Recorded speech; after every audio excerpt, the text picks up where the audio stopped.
Les enjeux pour le e-commerce de la livraison pour les mois qui viennent sont de trois natures. C'est d'une part d'offrir le choix le plus grand possible d'options de livraison pour les clients à un coût le plus abordable possible. Le deuxième enjeu dans les mois qui viennent, c'est de réussir à personnaliser ces services de livraison qui vont être offerts aux clients pour qu'ils aient plus de pertinence pour le client.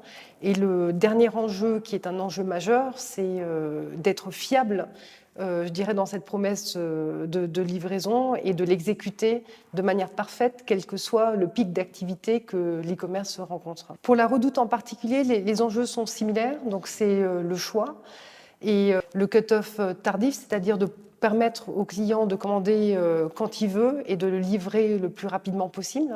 On a investi une somme considérable, plus de 50 millions d'euros, dans un nouvel outil logistique qui va nous permettre de confectionner les colis en temps réel et de pouvoir livrer dans un premier temps avec un cut-off tardif à 20h nos clients le lendemain, dans l'après-midi.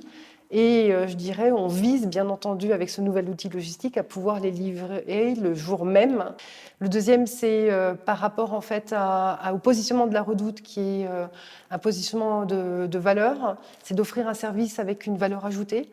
C'est-à-dire que notamment sur le domicile, on va par exemple, quand vous avez commandé une literie, vous proposer de reprendre votre ancienne literie.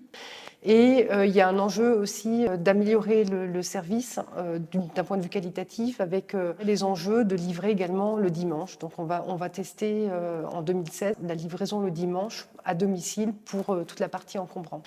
Quand on sait que 50% des internautes ont déjà abandonné leur panier parce qu'ils n'avaient pas l'option de livraison de leur choix, on comprend un peu mieux cet enjeu.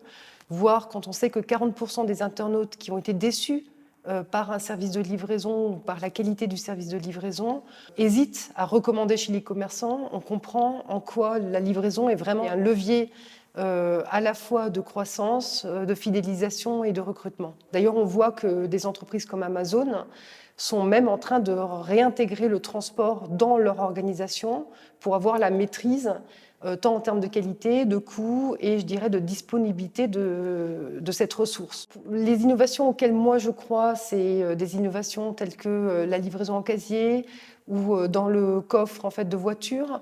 Je pense que la livraison par drone sera à un moment donné possible, mais je pense qu'il y a des innovations différentes au niveau de start-up qui proposent en fait des solutions de covoiturage ou au niveau d'outils collaboratifs qui sont peut-être plus réalistes à court terme dans les mois à venir.